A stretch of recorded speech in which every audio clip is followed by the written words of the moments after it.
Kailash Chandra, transcription number 226 at the speed of 90 word per minute. Ready, start.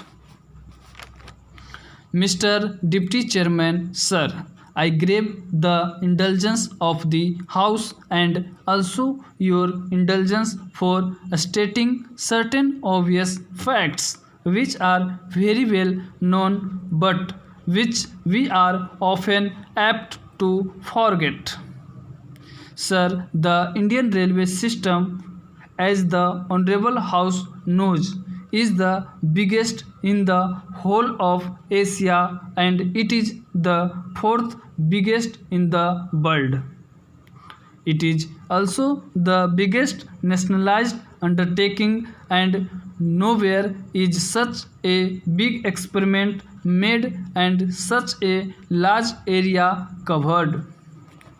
Sir, when we deal with the budget proposals, we have to bear in mind this far-reaching character and the historic role that the railway system is playing in this vast country.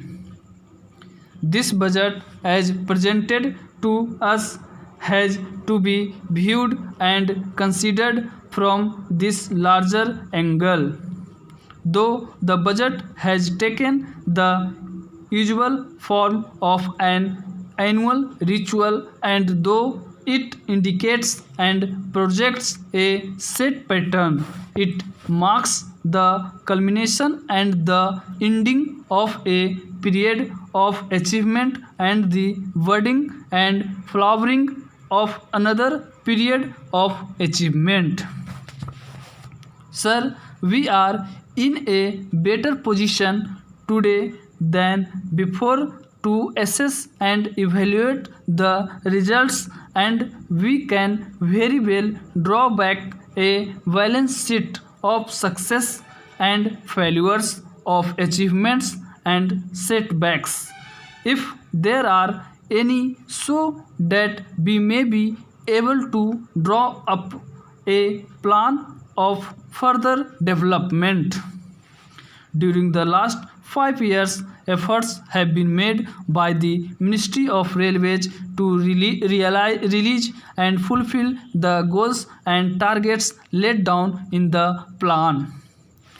To a considerable extent, I must admit they have been able to achieve the goals and targets laid down.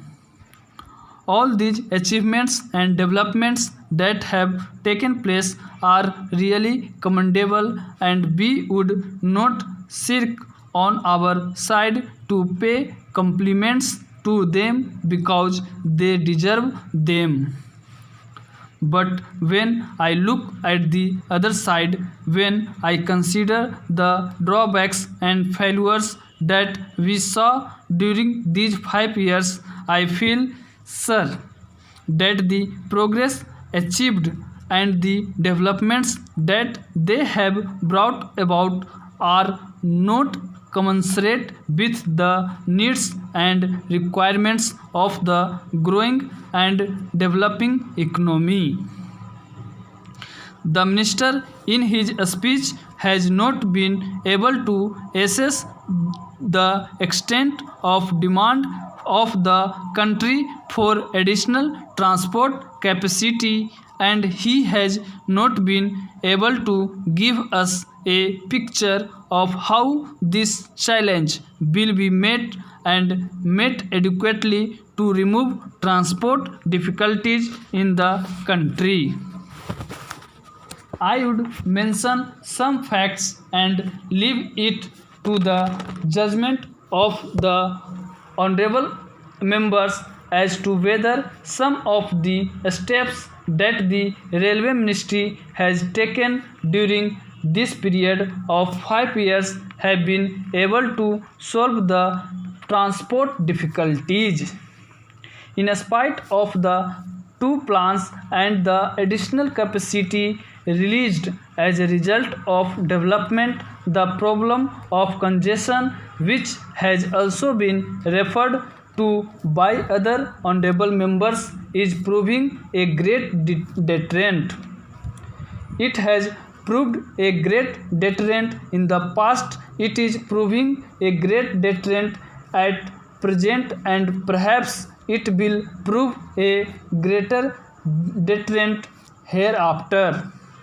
This problem of congestion has been growing. Perhaps the planners were not able to visualize or anticipate the growing demand for transport in the country.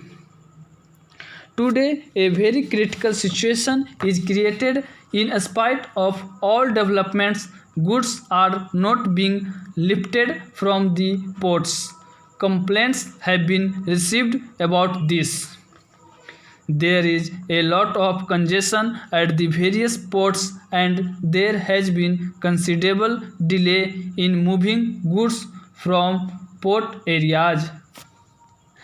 Complaints have also been heard that ores are not being moved from the mining areas, and the internal trade is put to a very severe strain. Reference was made to coal transport.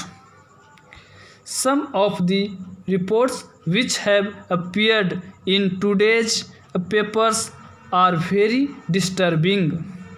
We are told that the crisis is very deep in the UP areas, and as a result of paucity of coal, many industries, perhaps even the railways there, and the normal life in certain of those areas in UP have suffered considerably.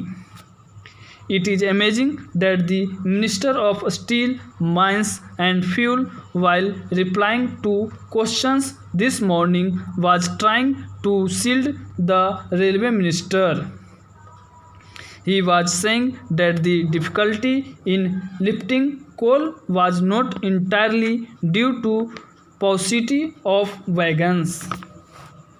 It was due to some other reasons, but he went on to say that the coal authorities had to resort to road transport to move coal from those mines. If that is so, I do not know why, if the wagons had been made available in the past and if they are made available today, there was necessity to move coal from the collieries by road transport. Road transport is costlier and ultimately it is not economic. So we can very well say that there is a sort of friction or lack of coordination between the two beings. It has also been borne out clearly that transport of goods or ores have suffered because there has been wagon shortage. If there has been no shortage, at least there has been considerable delay in getting them. Sorry friends, a dictation 90 to 95 word per minute है. Thank you. जय हिंद.